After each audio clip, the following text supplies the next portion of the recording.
పరిశుద్ధ ప్రార్థించి స్తుతించి అడిగి వేడుకొంచున్నాను మా పరమ తండ్రి. ఆమేన్. దేవుని స్తోత్రం. దయచేసి అందరం కూర్చుందాం. ఈ సమయంలో దేవుని యొక్క వాక్యాన్ని కొద్ది నిమిషాలు మనం ధ్యానం చేసుకుందాము. పరిశుద్ధ గ్రంథంలో నుంచి యోహాను సువార్త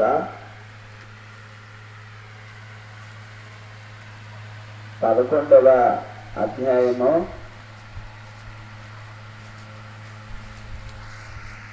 25వ వచనం కానుంచి ఈ సమయంలో ఏమండి పునఃప్రారంభము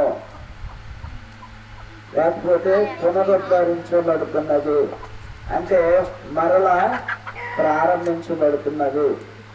ఇక్కడ మనం గమనించినట్లయితే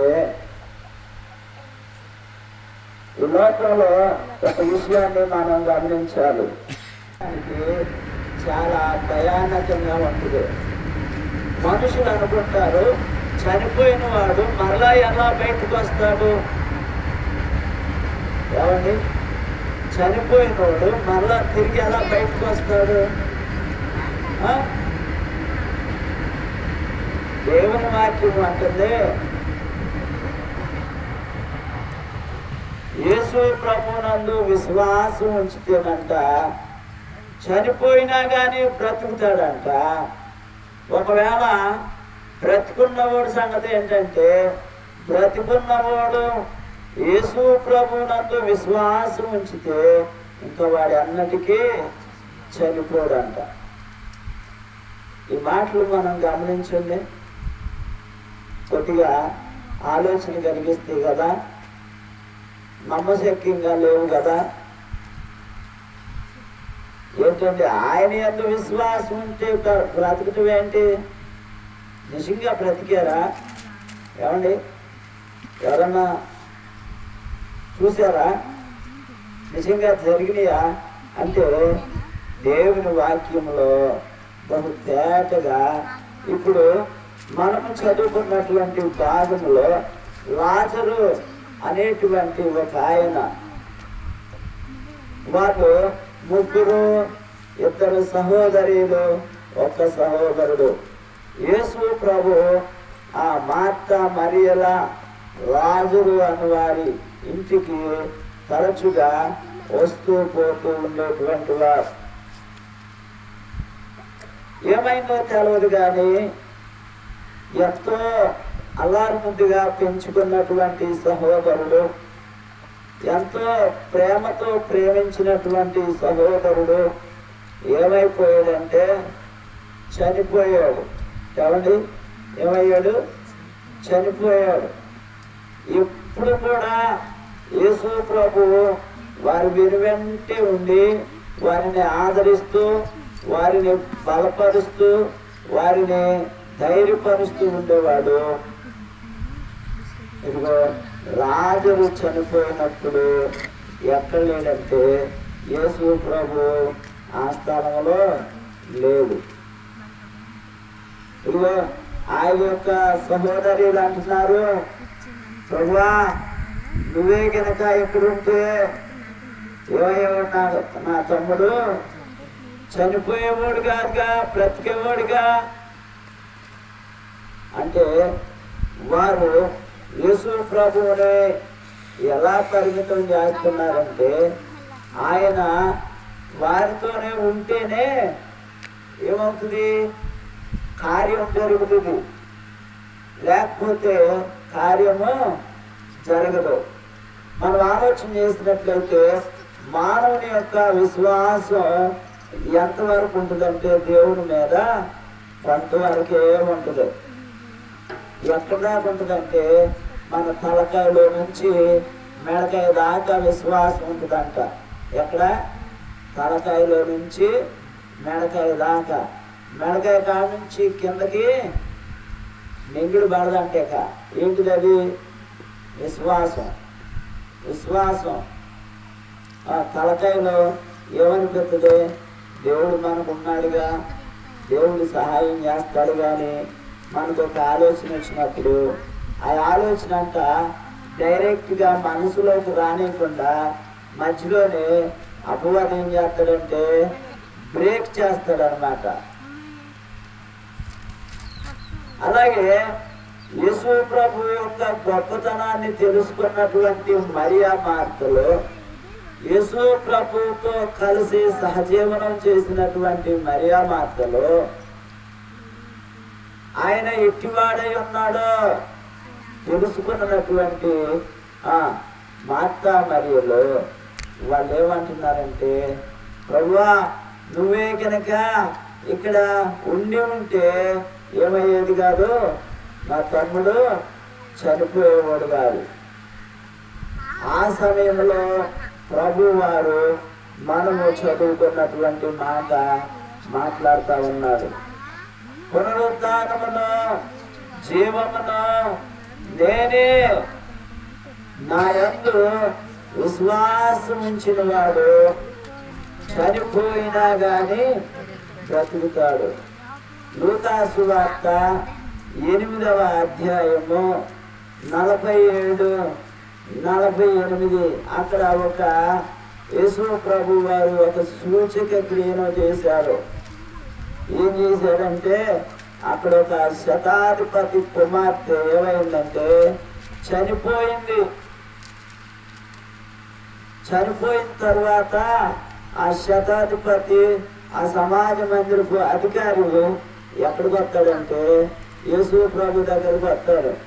ఏమనొస్తాడు చదవండి.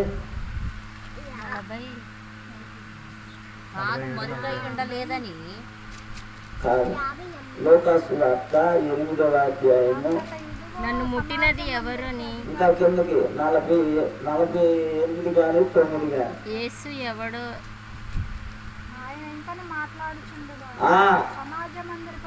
సమాజ మందిరపు అధికారి వచ్చి ఇంట నుండి ఒకడు వచ్చి నీ కుమార్తె చనిపోయింది, బోధకుని శ్రమ పెట్టవద్దని అతనితో చెప్పాను. యేసు ఆ మాట విని భయపడవద్దు, నమ్మిక మాత్రము వచ్చును. దేవునికి స్తోత్రం, హల్లెలూయా. యేసు ప్రభు ఎలాంటి శక్తి కలిగినటువంటి దేవుడు అంటే ఆయన చనిపోయిన వారిని సైతం కూడా బ్రతికించినటువంటి దేవుడు. బైబిల్ ఆధారంగా, వాక్యాన్ని ఆధారంగా మనం చూసుకున్నట్లయితే ఒక సమాజ మందిరపు అధికారి యేసు ప్రభు దగ్గరకు వచ్చి మొట్టమొదటి ఏమంటాడంటే, నా కుమార్తె సావసిద్ధమై ఉన్నది, నీవు వస్తే బాగుపడుతుందని నేను అనుకుంటున్నాను అని ఇలా సంభాషణ జరుగుతూ ఉండగానే, ఈ మాటలు జరుగుతూ ఉండగానే ఆయన దగ్గరకు ఆ సమాజ మందిరపు అధికారి ఇంటి దగ్గర నుండి ఒక ఆయన వచ్చాడు. వచ్చేవాడినాడు తెలుసు, యస్సు ఇక యేసు ప్రభువుని నువ్వు బాధ పెట్టొద్దు, యేసు ప్రభువుని నువ్వు ఇబ్బంది పెట్టొద్దు, నీ కూతురు ఏమైపోయింది, చచ్చిపోయింది. ఏమండి, కూతురు చచ్చిపోయింది, ఇంటికా నుంచి కబురు వచ్చింది, కన్న తండ్రి పరిస్థితి ఎలా ఉంటుంది? విశ్వాసంతో వచ్చినటువంటి కన్న తండ్రి పరిస్థితి ఎలా ఉంటుంది? ఎలా ఉంటుందంటే చాలా భయానకంగా, హృదయ వికారంగా అయిపోతుంది అనమాట. అరే మైండ్ ఉందా లేదా? కూతురు చచ్చిపోతే యేసు ప్రభు ఏమంటున్నాడు? భయపడొద్దు, నమ్మిక మాత్రం ఉంచు. ఏమండి, చచ్చిపోయిన తర్వాత కూడా ఏం మాటలండి ఇయ్యే? మనమైతే అంటాం కదా, ఈ చచ్చిపోయినాక ఏం చేయమంటావు ప్రభు, నువ్వు వచ్చి మాత్రం ఏం చేస్తావు? యేసు ప్రభుని ప్రశ్నించేవాళ్ళు లేరంటారా? యేసు ప్రభువును ఇదిగో హృదయంలో చేర్చుకుంటాం, కానీ ఆయనకంటూ ఒక ప్రత్యేకమైనటువంటి స్థానాన్ని మనము కల్పించలేము. ఆయన తలనొప్పులకి చాలా ఇప్పుడు ప్రజలు ఎలాగైనా తయారైపోయారంటే, యేసు ప్రభువుని నమ్ముకున్న తర్వాత క్యాన్సర్ పోయింది, యేసు ప్రభువుని నమ్ముకున్న తర్వాత గుండె జబ్బు తగ్గిపోయింది, కడుపులో గడ్డ మాయమైపోయింది, ఇదిగో రాదనుకున్న వేస వచ్చేసింది. ఇదిగో మరి యేసు ప్రభువుకి ఒక నెల ఒక 5,000 కానుక పంపిస్తే ఇదిగో నాకు ఆ నెలలో 50,000 జీతం వచ్చింది. ఏమండి, ఇదిగో మరి ఆ కొబ్బరిని రాసుకుంటే నాకేమైందంటే ఎన్నాళ్ళమట్లో ఉన్న తలనొప్పి తగ్గింది.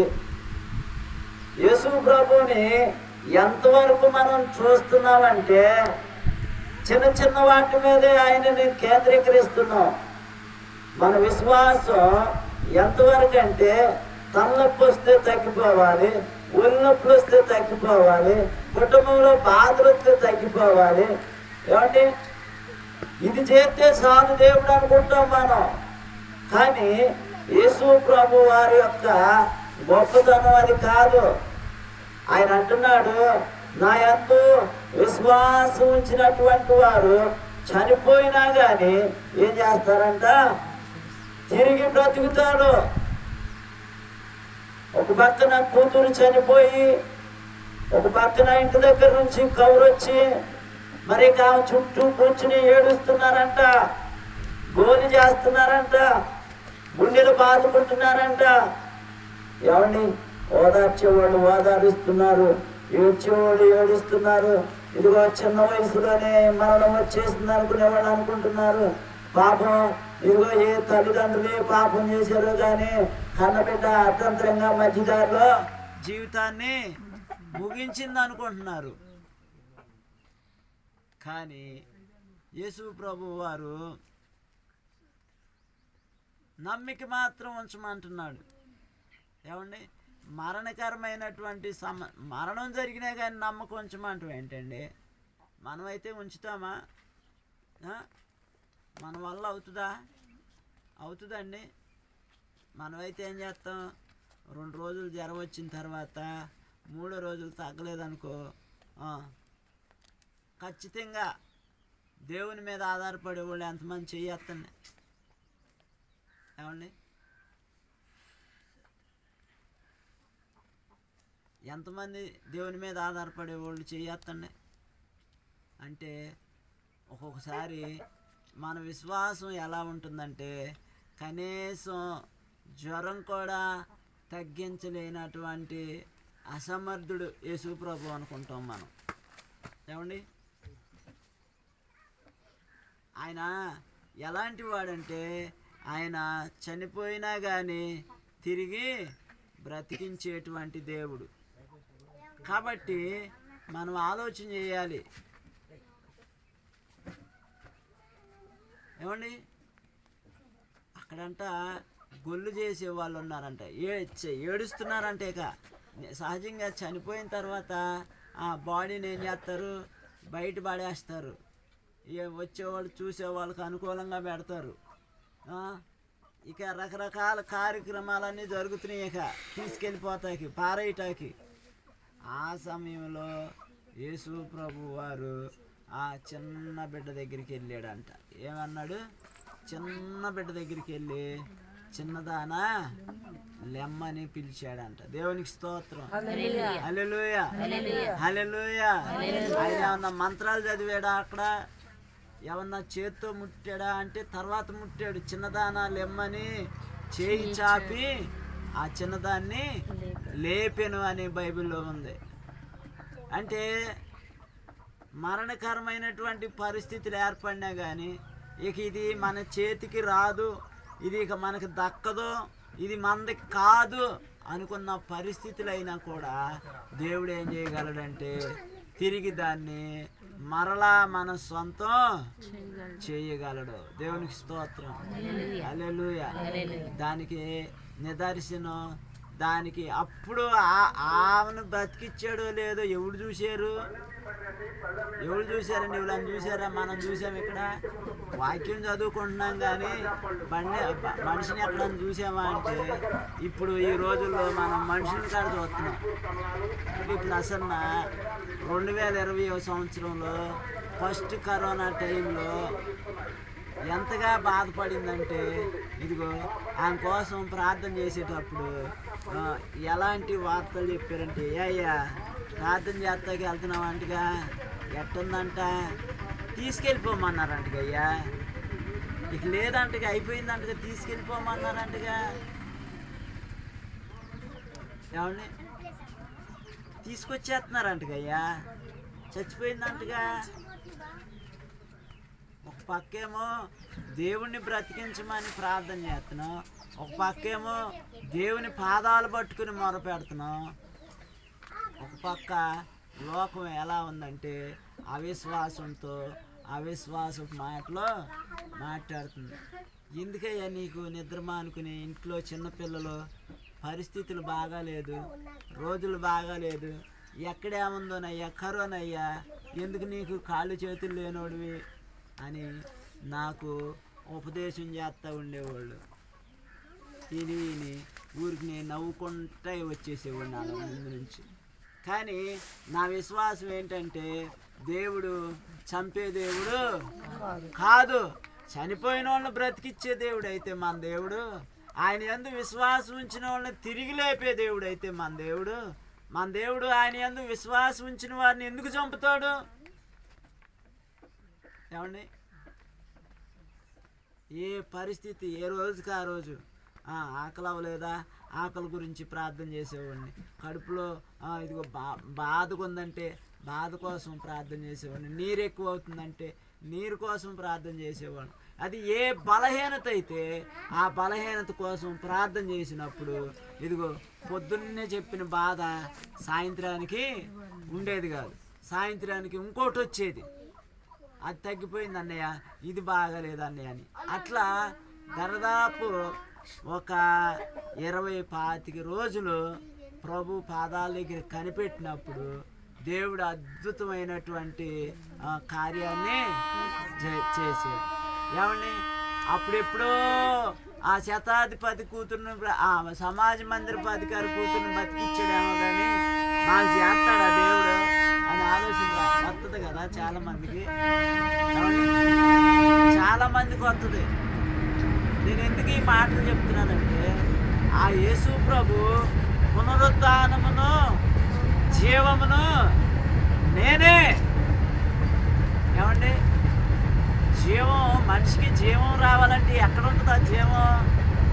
ఏమండి, మనిషికి బలం కావాలంటే ఎక్కడ ఉంటుంది ఆ బలం? మనిషికి స్వస్థత రావాలంటే ఎక్కడ ఉంటుంది ఆ స్వస్థత? మనిషికి ఆరోగ్యం రావాలంటే ఎక్కడ ఉంటుంది ఆ ఆరోగ్యం? అంటే యేసు ప్రభు దగ్గరే అది. మీ దేవుని బిడ్డలారా, మనం జ్ఞాపకం చేసుకోవాల్సింది ఏంటంటే ఇదిగో యేసు ప్రభు చనిపోయినా కానీ ఏంటండి చెప్పండి ఒకసారి. చనిపోయినా కానీ తిరిగి బ్రతికించే దేవుడు. దేవునికి స్తోత్రం, హల్లెలూయా. 10 సంవత్సరాలు అయింది పెళ్ళయ్యి, గొడ్డుమోతుదానే అని అత్త తిడుతుంది, గొడ్డుమోతుదానే అని మామ తిడుతున్నాడు, గొడ్డుమోతుదానే అని చుట్టుపక్కల వాళ్ళు తిడుతున్నారు. భయంకరమైన మాట ఏంటంటే మామ కూడా నా దగ్గర పడుకుంటే నీకు పిల్లలు పుడతారని కూడా కోడల మీద పోట్లాడారు ఒక ఆమెని అప్పారావుపేటలో. వాళ్ళు అలా పోట్లాడుకుంటుంటే, వాళ్ళు అలా బజార్ ఎక్కుతుంటే, వాళ్ళు అలా కేసులు పెట్టుకుంటుంటే ప్రభు నాతో మాట్లాడుతున్నాడు, నువ్వు ప్రార్థన చేయొచ్చుగా, నువ్వు ప్రార్థన చేయి, నేను కార్యం చేస్తానని చెప్పి ప్రభు చెప్పారు. అలాగే ఎప్పుడైతే ప్రభు ఆ మాట చెప్పారో ఇలాంటి ఎండాకాలం రోజులు ఇయ్యాలటప్పుడు వెళ్ళాను వాళ్ళ ఇంటికి. అమ్మ నువ్వేం బాధపడమాక, దేవుడు నీకు ఒడిగడతాడు, పిల్లల్ని ఇస్తారమ్మా అని చెప్పానంటే ఏదో ఎక్కడో నిరుత్సాహంగా నవ్వలేక కొంచెం నవ్వి కొంచెం ధైర్యం తెచ్చుకుని ఆ రోజు నాతో ప్రార్థన చేయించుకుని ఆ రోజు అలాగ అయిపోయింది. ఆ రోజు నుంచి దరదాపు 2 సంవత్సరాలు ఆమె కోసం ప్రార్థన చేశా. 2 సంవత్సరాలు ఆమె కోసం ప్రార్థన చేశా. 2 సంవత్సరాలు ఆమె కోసం ప్రార్థన చేయటానికి వెళ్ళినా ఆమె నాకు సహకరించలా. అమ్మా ఇంటికాడ ఉండవా అంటే, లేదయ్యా బయటికి వెళ్ళాను, రామాకండి రేపు రండి అనేది. ఏమండి చీటీయోడు వస్తుంటే కనుక ఆ పిల్లలతో కనుక లేరని అటు చెప్పిస్తారు, అటు చెప్పించేవాళ్ళు. ఆమె కోసం కేటాయించిన టైంను ఇంటికాడ ఆమె కోసం ప్రార్థన చేసేవాళ్ళు. ఏమండి ఇక పిల్లలు పుట్టరు, పిల్లలు గొడ్డు మోతుంది, ఇక పిల్లలు పుట్టరు, ఎలా తెల్లగా బలం లేని ఒక చచ్చిన చేపలాగా తెల్లగా ఉండేది ఆ పిల్ల. 2 సంవత్సరాల తర్వాత దేవుడు ప్రార్థన ఆలకించి దేవుడు గర్భాన్ని ఇచ్చాడు. గర్భాన్ని ఇచ్చిన వెంటనే దేవుణ్ణి స్తుతించాను. మగపిల్లోడు పుట్టాడు. మగపిల్లోడు పుట్టినరోజున ఆ పుట్టినరోజు బాగా గ్రాండ్గా చేసి గ్రాండ్గా చెప్పి ఆ ఫంక్షన్లో సాక్ష్యం చెప్పింది. ఏమనంటే, ఇదిగో ఫలానా సమయంలో ఫలానా ఇక నాకు దేవుడు నాకేక పిల్లలు ఇవ్వడానుకున్నాను, నన్ను ఇట్లా నిందించారు, అవమానించారు, ఇక ఆమెకి విడిపించుకోవటానికి కూడా పెద్దల్లో కాగితాలు రాసుకున్నారు, విడిపోయారు కూడా కొన్నాళ్ళు. కానీ దేవుడు కాగితాలు రాసుకుని విడిపోయిన వాళ్ళని కలిపాడు. పిల్లలు పుట్టరు అనుకున్న వాళ్ళకి ఇదిగో ఫస్ట్ బాబు పుట్టినరోజుకి సంవత్సరం వచ్చేసరికి మళ్ళీ 2వ గర్భం 3వ నెల వచ్చిందంట. దేవునికి స్తోత్రం, హల్లెలూయా. ఇప్పుడు 2 మగపిల్లలకి తల్లి అండి ఆమె.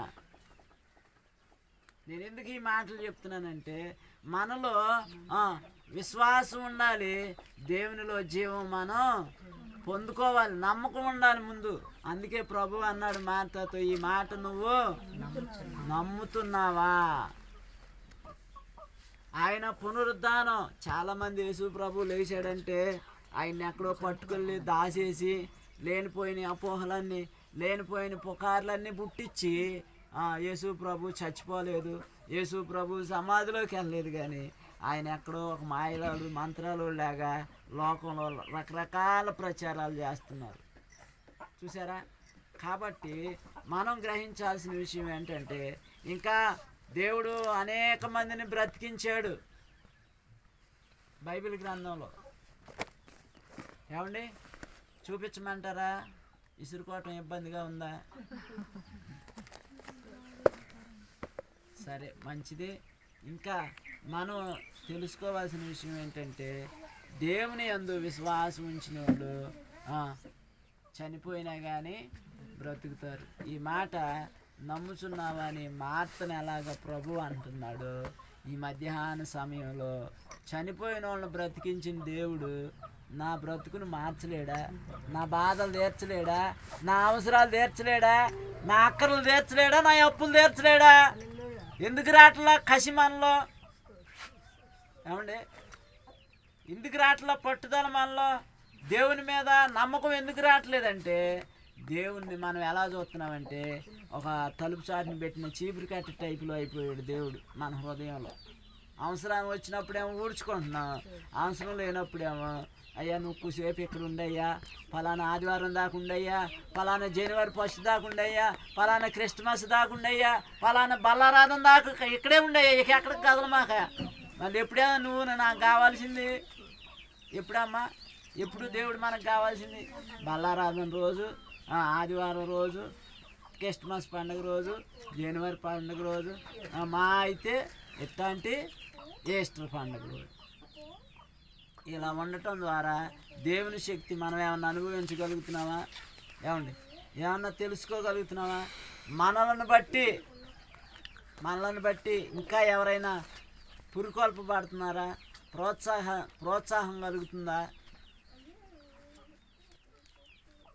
యేసు ప్రభు ఆ మార్తతో ఆ మాట అంటమే కాదు, కానీ ఇదిగో లాజరు సమాధి దగ్గరికి వెళ్ళి లాజరును పేరు పెట్టి పిలిచి బయటికి రా అంటున్నాడు. ఏమండి చచ్చిపోయి అప్పటికే 4 రోజులు అయిపోయింది. ఏమండి చచ్చిపోయిన వాడిని ఎంతసేపు ఉంచుతారు? మహా అయితే మణిమ గారు చచ్చిపోయిన వాడిని ఎంతసేపు ఉంచుతారు భూమి మీద? అసలు 24 గంటలు కూడా ఉంచరు. ఎప్పుడో నిన్న మధ్యాహ్నం అనంగా పోయాడు. పిల్లలేమో ఆకలని ఏడుతున్నారు, వచ్చిన వాళ్ళేమో చెట్లమ్మటి పుట్లమ్మటి వెళ్ళిపోతున్నారు. ఇక పోయినోడి సంగతి అనవసరం, ఉండవాడి సంగతి ఆలోచిస్తారు. ఆకలికి చచ్చిపోతున్నారయ్యా, ఏడ్చి ఏడ్చి ఏడితే మళ్ళీ వస్తాడు తిరిగి. చూసారా, ఇటువంటి అవిశ్వాసం, ఇటువంటి అపనమ్మకం మనల్ని ఏలటాన్ని బట్టి అదిగో గొప్ప కార్యాలు మన జీవితంలో చూడలేకపోతున్నాం. ఏమండి? కాబట్టి ఆయన దేవుడు అని మనం నమ్మాలి. దేవుడు అంటే ఏదో ఆశమాశ దేవుడు కాదు. ఆయన ఈ లోకంలో సమాధులన్నీ మూయబడిపోయినాయి. ఏ దేవుడు కూడా సమాధి జయించి బయటికి రాలా. ఈ మధ్య సాయిబాబా సమాధి తెరిచి ఉందని అనేది పుకారు పుట్టించారు. ఎందుకుంది? కొన్ని మిషన్ల ద్వారా లేపారంట. అది రాత్రికి రాత్రే ఏదో ఒక ఆయన తీసుకొచ్చి సాయిబాబా లాగా పడుకోబెట్టి ఆడికి ఆక్సిజన్ జేబులో పెట్టి లోపలుంచి నేను ప్రజలు వస్తారు, నువ్వు బయటికి రారా అని చెప్పారంట. అప్పుడు ఏమైపోయాడు? యేసు ప్రభువే లేగలేదు, కానీ ఎవరు లేచారు? సాయిబాబా కూడా లేచాడు. లేచినోడు మళ్ళీ అట్ట ఉన్నాడా మళ్ళీ పోయాడా? ఉన్నాడా పోయాడా? పోయాడు. కానీ యేసు ప్రభు సమాధి ఆయన 2022 సంవత్సరాల క్రితం ఆ సమాధిలో నుండి బయటికి వచ్చాడు. ఇప్పుడు వరకే ఆ సమాధి అలాగే తెరవబడి ఉంది. ఆయన శరీరంతోనే పరలోకం వెళ్ళిపోయాడంట. దేవునికి స్తోత్రం, హల్లెలూయా. ఇది వాక్యంలో చెప్పబడిన సత్యం, ఇది వాక్యంలో ఉంచబడిన నిజం.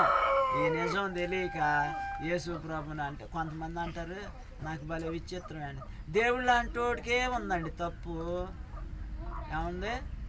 ఏముందంట? దేవుడు లాంటి వాడికి ఉందండి తప్పు. ఏం తప్పు చేసాడు చూపి అన్నా నేను ఒకసారి. ఊరికోసారి కానీ ఏంటంట ఇది మాత్రంగా మాట్లాడుతావు అంటే, గట్టిగా మాట్లాడితే ఎట్లుంటుంది? ఇది మాత్రం లాగా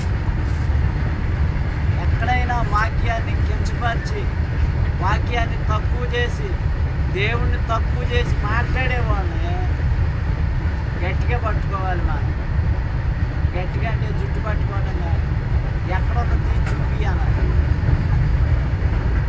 ఇప్పుడు కూడా వాక్యాన్ని వాక్యంగానే చూడాలి, దేవుణ్ణి దేవునిగానే చూడాలి.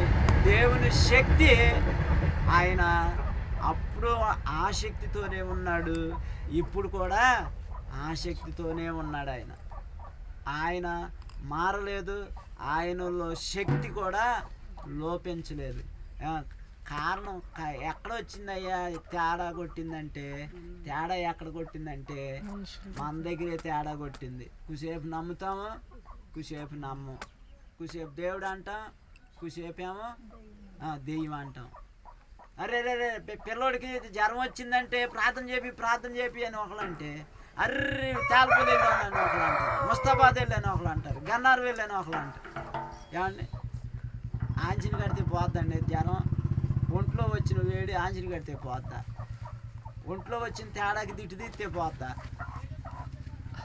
మా నాయన రోజు దిట్టు తీసుకునేది అన్నం తిని, రోజు తలకాడ పెట్టుకునేది మట్టి గేటలో. నేనేమో కిందకు తోసేసేవాడిని. ఎవడు తీసేసాడు ఇక్కడ?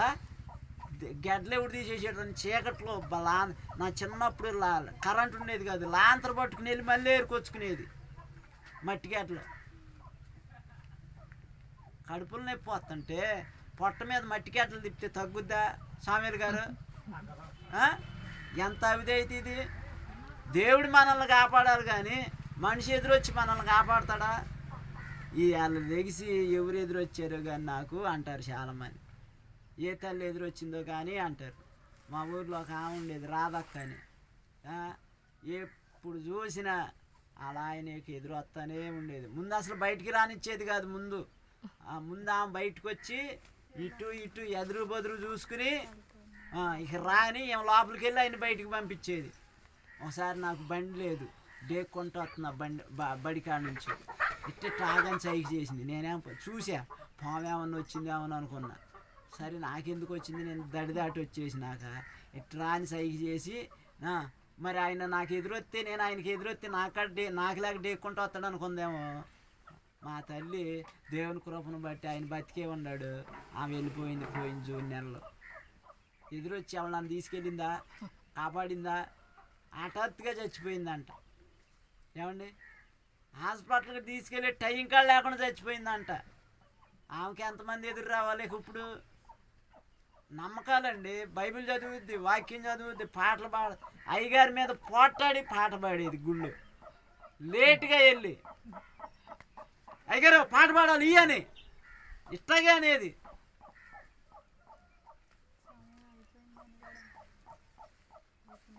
చూసారా?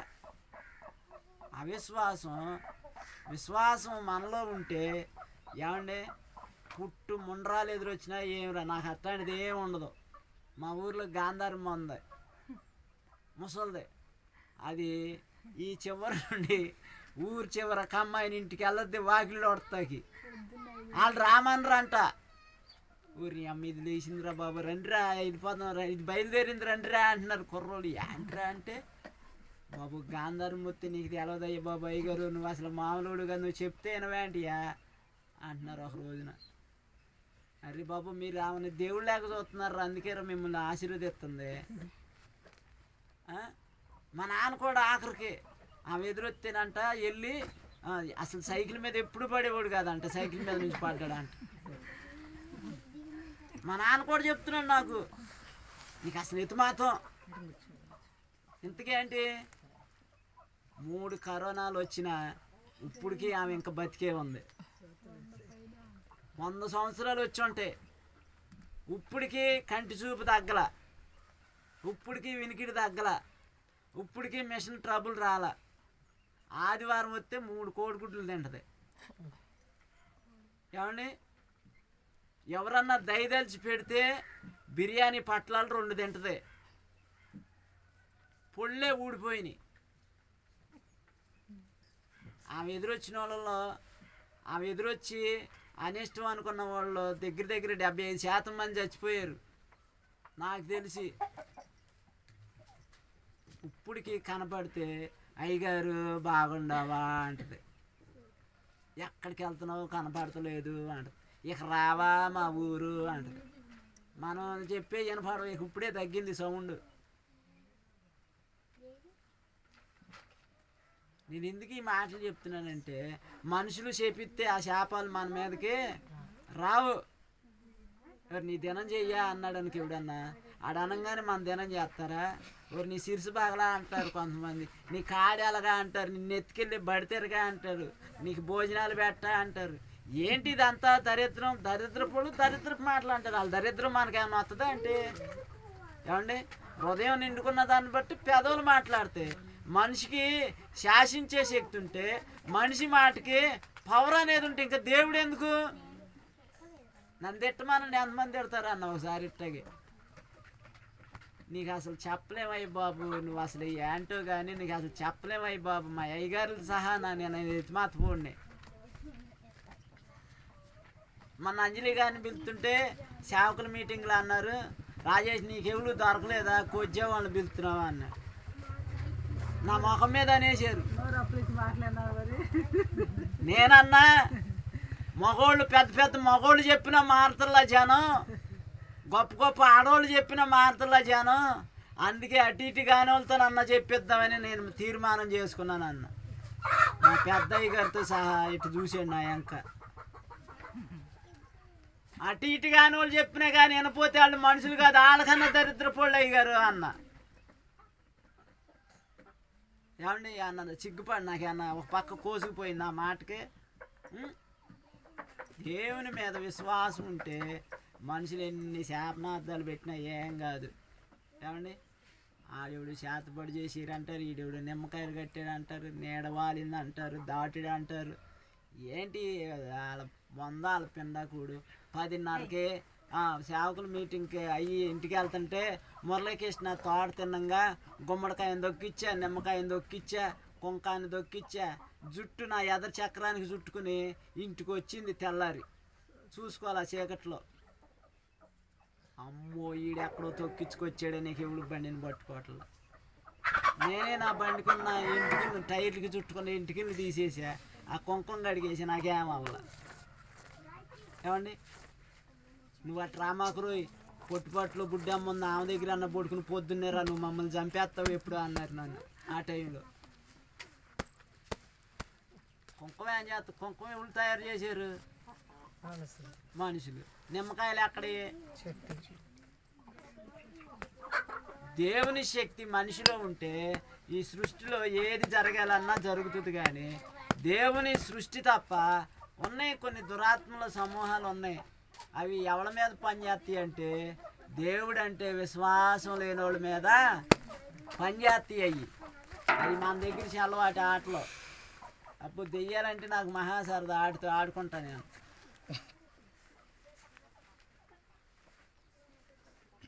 మా మేనమానికి చేతబడి చేశారని చెప్పి నన్ను ప్రార్థన చేయమని అందరూ వెళ్ళిపోయారు.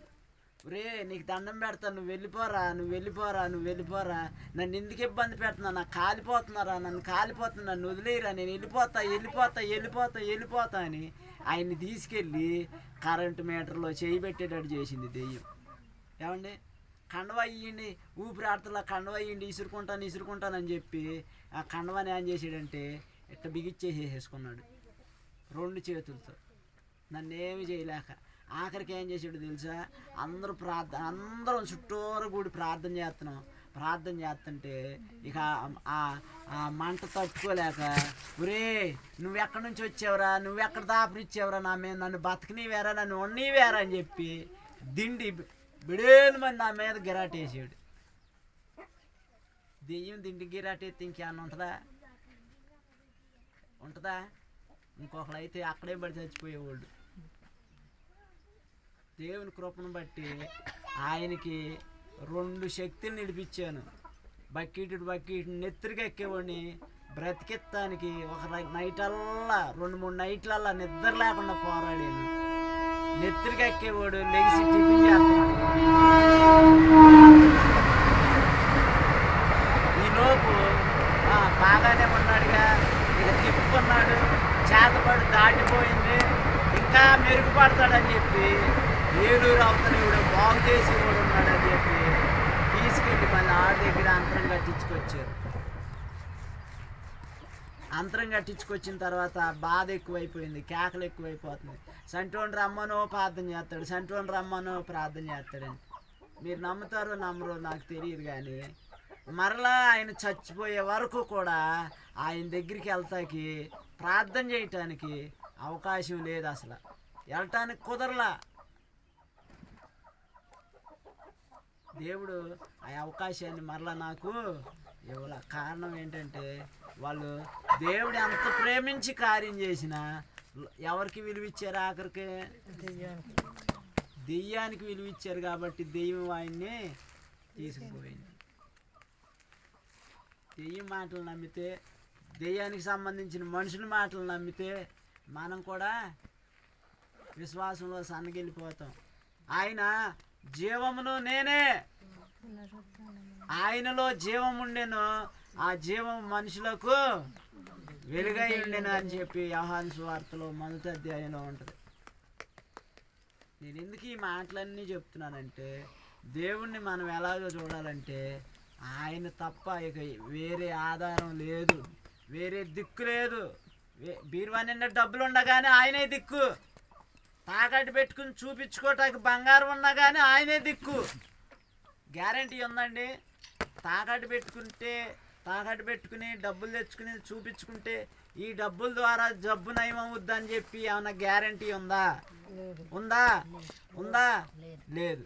లక్షలు బెడ్ మీద పెట్టి ఇదిగో నన్ను బ్రతికిచ్చంటేనే డాక్టర్లు గ్యారంటీ ఇవ్వలేకపోతున్నారు. కానీ దేవుని మీద ఆధారపడిన వారిని ఇదిగో ₹10 ముందు బిళ్ళ కాడేసుకోకుండా దేవుడు వారిని బ్రతికించగలడు. చూసారా? కాబట్టి మనకు ఉన్న విశ్వాసం ఏంటంటే షుగర్ బిళ్ళ మీద ఉన్న విశ్వాసం, బీపీ బిళ్ళ మీద ఉన్న విశ్వాసం, గ్యాస్ బిళ్ళ మీద ఉన్న విశ్వాసం మనకి దేని మీద ఉండదు? దేవుడి మీద ఉండదు. దేవుడు నన్ను ప్రేమించి మా ఆనంద్ బాబు దగ్గరికి వెళ్తే ఒకసారి మంచి బిళ్ళలు రాసాడు 2 నెలల క్రితం. అది రోజుకు ఒక బిళ్ళ వేసుకున్నా కానీ షుగర్ ఉందో లేదో కూడా తెలియట్లా, యాక్టివ్గానే ఉంటున్నారు 2 నెలల మట్టి. ఏం తిన్నా కానీ షుగర్ పెరగట్లా, పెరుగుతుందో తరుగుతుందో కూడా తెలియట్లా, ఎప్పుడు యావరేజ్గానే ఉంటుంది ఆరోగ్యం. నీరసం లేదు, పారసం లేదు. ఆ బిళ్ళలు పెట్టిన దగ్గర నుండి దేవుడి పనిలో ఏదో ఒక ప్రార్థన, ఏదో ఒక ఇంటికాడ ప్రార్థన చేయటం, ఏదో ఒక ఫోన్లో ప్రార్థన చేయటం, ఏదో ఒక రకంగా ప్రార్థన చేయటం, ఖాళీ లేని అసలు పగలు కానీ రాత్రి కానీ. షుగర్ని షుగర్గా చూస్తే అది నా తాట తీసేస్తుంది. ఆకలి అవుతుంది అన్నం పెట్టంటే షుగర్ పెరుగుద్ది, అన్నం తగ్గించుకోండి ఏమో. ఎన్ని బాధలు.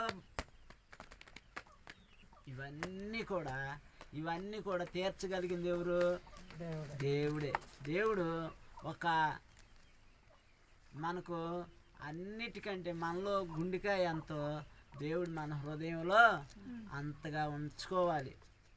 అత్యవసరం, జేబులో డబ్బులు లేకపోయినా హృదయంలో దేవుడు ఉంటే చాలు.